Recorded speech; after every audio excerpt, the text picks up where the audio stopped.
என்னது மகளிர் உரிமை தொகை 1000 ரூபாயில இருந்து 2000 ரூபாய் வரைக்கும் உயர போகுதா? 2026-27க்கான பட்ஜெட் தாக்கல தமிழ்நாடு அரசு அறிவிச்சிருக்காங்க. இந்த நிலையில இடைக்கால பட்ஜெட்டை தங்கம் தென்னரசு சமர்ப்பிச்சிருக்காரு. இவர் கிட்டத்தட்ட 2 மணி நேரம் 22 நிமிஷம் இந்த இடைக்கால பட்ஜெட் தாக்கல வாசிச்சிருக்காரு.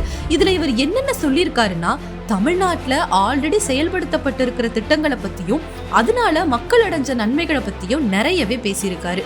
இதுக்கப்புறமா வேளாண் பட்ஜெட்டை வேளாண்மை மற்றும் உழவர் நலத்துறை அமைச்சர் MRK பன்னீர்செல்வம் சமர்ப்பிச்சிருக்காரு. இதுல விவசாயிகளுக்கு பல நல்ல செய்திகள் இருக்குது.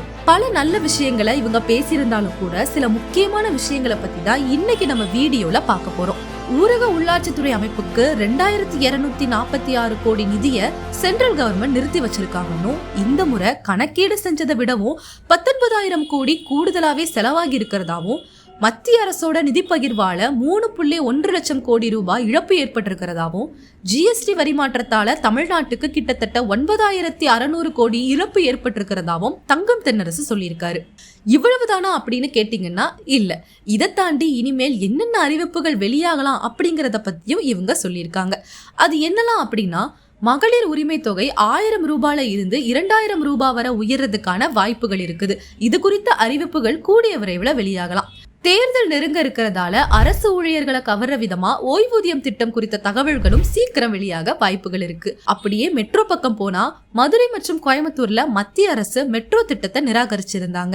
இந்த நிலையில மாநில அரசே அதை எடுத்து நடத்துறதுக்கான பல வாய்ப்புகள் இருக்கிறதாவும் சொல்லியிருக்காங்க.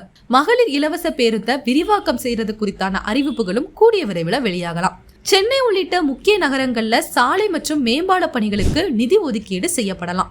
உங்க கனவு சொல்லுங்க திட்டத்தின் கீழே பெறப்பட்டிருக்கிற கோரிக்கைகளுக்கு முன்னுரிமை அளித்து பல சலுகைகளும் வெளியாகிறதுக்கான வாய்ப்புகள் நிறையவே இருக்கு.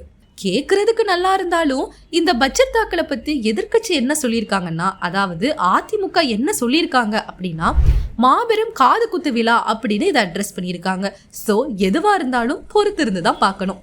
மக்களுக்கு காது குத்துதானா இல்ல பண்டிகையா மாற போகுதான்னு. இந்த பட்ஜெட் தாக்கலை பத்தி நீங்க என்ன நினைக்கிறீங்கன்னு மறக்காம கமெண்ட்ஸ்ல சொல்லுங்க. டவர் நியூஸ் சேனலை மறக்காம சப்ஸ்கிரைப் பண்ணிருங்க.